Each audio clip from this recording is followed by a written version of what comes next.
First YouTube video starting right now. Super pumped up. This is going to be fun. And I'm excited to share the 3 metrics that correlate to getting to $100 million after tax if you are a pet brand. This is also useful if you're just an online company in general.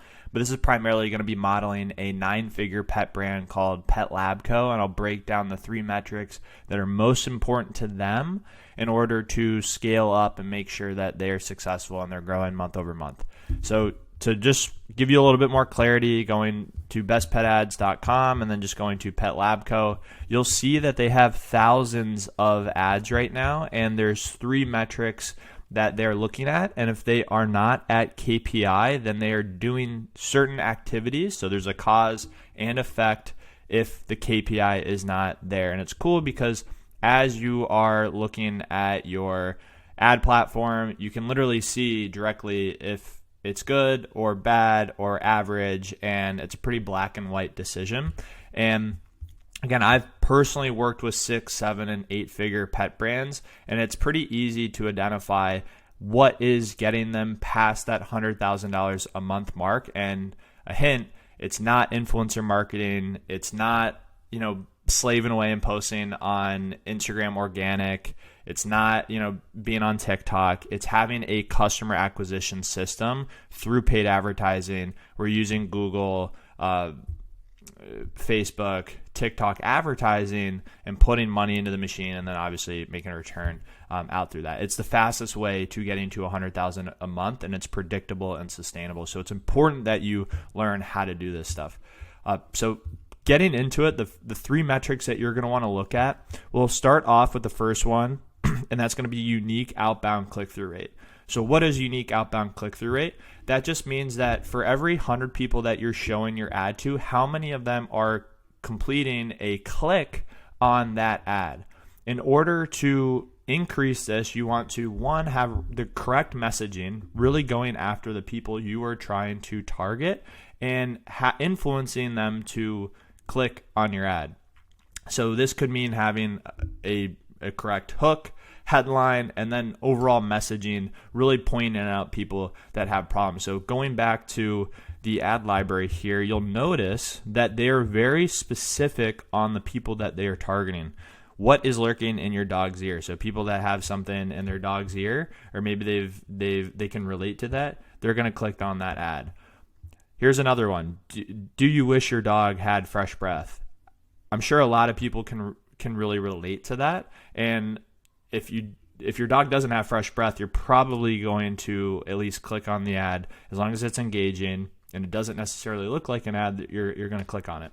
Here's another one. 3 signs your dog's gut is overrun with bad bacteria. So you'll start to see they're very specific on key hooks and headlines that are going to resonate with people. And if you are doing that correctly, so if you're calling out pet owners and you're showing your ads to pet owners, you're going to get a higher click-through rate than calling out pet owners, but going after, let's say, showing it to like construction people who maybe don't have pets.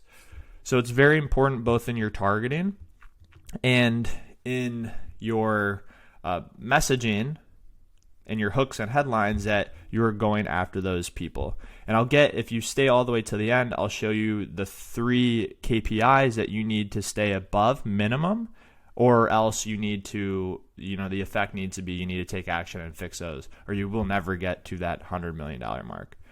So number 2 is going to be your average watch time. So obviously people that are engaged from start to finish. So if you watch this YouTube video from start to finish, your average watch time is going to be 100%. Now, if you only make it halfway through this video, that would be 50%. And my job is to, again, make sure that I'm keeping you entertained enough to make it all the way through the video. And your job and the ad in particular is going to be doing the same. And the way you'll do that, the easiest way that I found is, 1, just having like solid ads. So user-generated content, real people in it. But then the second thing is just going to be switching each clip every 2 seconds. You'll notice through TikTok, it's very fast-paced. It's quick. It's a dopamine hit. And in your ads, you can't just have like the same shot be the same shot for like 14 seconds. It's not going to keep their attention. So you want to be changing the clip every 2 seconds.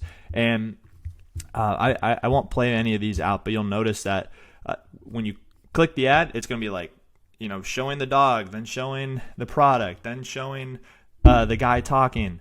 And that leads to a higher average watch time. And the money is in the attention. You want people to stay from start to finish so they can consume the entire message of what your ad is trying to talk about.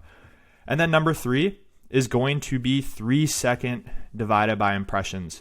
And just looking at all the different really just corporation pet brands, it's so funny to me having them spend so much time on branding and trying to get everything perfect. And when they actually go to display the ad and you go look at the metrics, 95 cents of their dollar is wasted because people didn't even consume the video for a minimum of 3 seconds because it's just boring. It's blah. It looks like an ad. Nobody wants to click on it.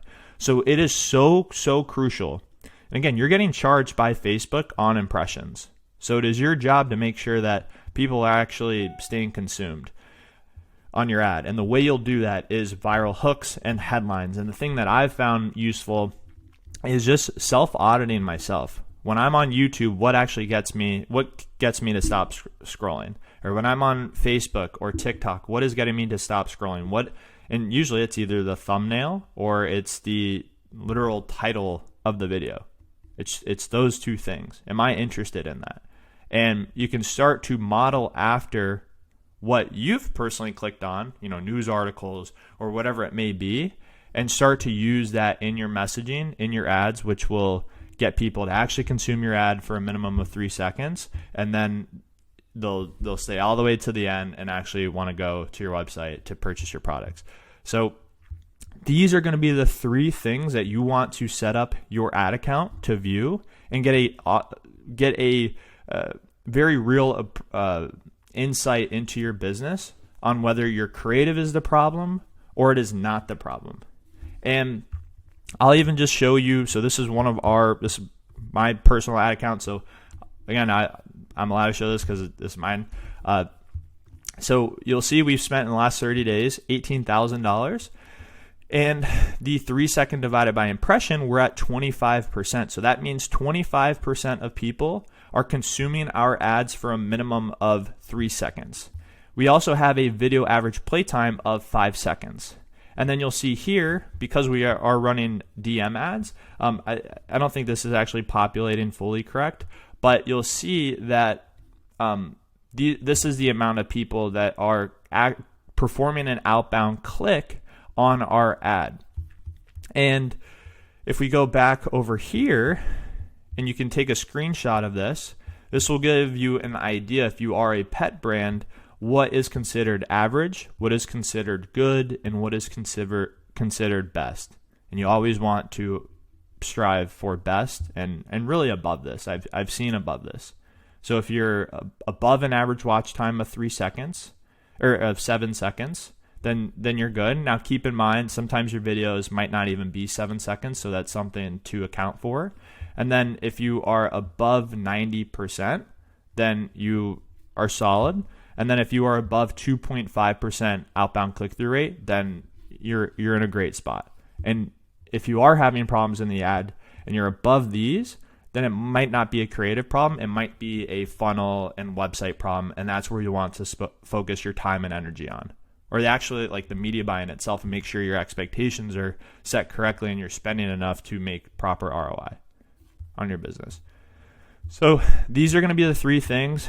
This is exactly what Pet Lab Co. is using to identify what ad creative are being successful. And it takes the thinking out of everything. There are so many metrics that you can be looking at. And if you just want to simplify it, these are going to be the 3 that correlate to a higher return on ad spend. And I hope this is helpful for your business on being able to achieve your goals